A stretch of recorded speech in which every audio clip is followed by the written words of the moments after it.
Joining us on how state school leaders will be working to reopen schools in about a month, but also keeping your children safe, is Dr. Eric Mackey, State Superintendent for the Department of Education. Thank you, Dr. Mackey, for joining us. Glad to be here. Thank you. Recently, you provided a roadmap for how the state should handle the reopening of schools. So what do you say to parents right now, some of whom are very uneasy about the possibility of schools reopening?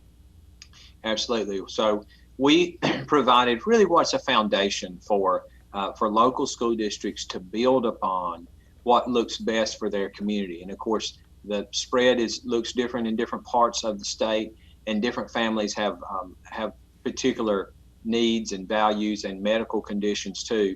So what we wanted to do was build something that locals could again build off of. Okay, all right. And I know many of our local school systems are using this week and that roadmap to come up with their reopening plans. How are you working with local school systems on those plans? We've had a webinar once for local school districts that's focused really on principals, curriculum directors. We have 3 more of those coming up in the next 2 weeks, where we will continue to work with folks and to make sure that they're able to have the information they need as they build their local plans and put those plans in action on the ground for parents in the few weeks.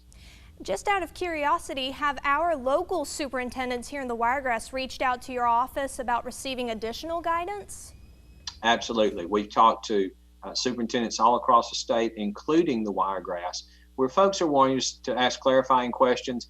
They're also meeting with each other so they can bounce ideas off one another, begin to talk about what this is going to look like in practice. Obviously, there are some communities within a community, I don't mean geographically, but there are some communities that have much more concern than others. And we're particularly concerned about those vulnerable students who may have a pre-existing health condition, or somebody in the family has a condition like that. And so that's why we're offering both online and in-person instruction as options for this fall. We've had some parents of children with disabilities reach out to us about how will school systems be working with those students in the fall, where social distancing will be very tough to adhere to in the classroom. Your thoughts on that? No question, it depends on what the disability is, but there are going to be issues for certain children. So if children qualify, for instance, for physical therapy and occupational therapy, in March, we actually ceased those kind of activities for a few days because we had to rethink what that looks like. Now, most medical professionals have some guidance out there about how we can return to doing things like physical therapy and occupational therapy. And then we also have to deal with things like language therapy, where even though a local jurisdiction may say we're going to have teachers and or students wearing facial coverings, but when you're doing language therapy, you need to be able to see and hear that articulation. And so how do we work around that? And those are the kinds of things that our local school administrators and teachers are having to work through right now, as they take a foundational plan and make it actionable for the classroom. If the numbers continue to increase across the state, should all school systems, you think, adopt virtual learning to keep everyone safe, or what will the plan become? We believe that the virtual and in-person instruction will continue to be viable in different parts of the state all through the school year. We certainly hope that it will. There certainly is that option that if the governor and the state public health officers say, hey, we need to go back into lockdown for the whole state, then we will follow suit and do what we have to do. And it may be that local communities have to go into some sort of lockdown. What we are more expecting is that as positive cases are identified, and then through contact tracing, people are quarantined, that we will get a situation where there might be multiple students who are out. Some are asymptomatic, and some may not have had a positive test or any symptoms, but because of contact, they may not be allowed at school. And so at some point, it gets obviously very difficult, like if that happens in an English class, for that English class to go on without doing some remote learning. So unfortunately, we are going to be dealing with a very difficult school year in which we have to adjust from day to day and week to week on the ground.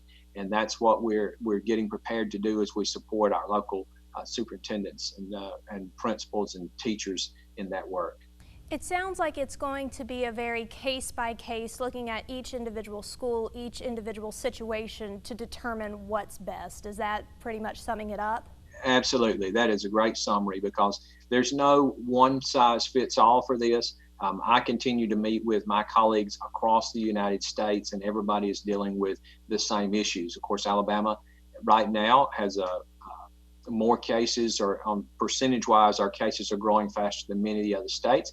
But when we have other states that have already gone through heightened growth, and now their curve is flattening, we're certainly hoping that happens here very soon. But even from community to community, when you talk about other states, from Tennessee to Minnesota, and I talk with these folks, they're all dealing with the same issues that we're dealing. We just cannot predict what the year is going to look like. Of course. Now, two things that we've had some of our viewers reach out to us about include transportation and athletics. So let's quickly talk about transportation. So school children on buses. Are bus drivers going to be trained on protocols when it comes to COVID-19?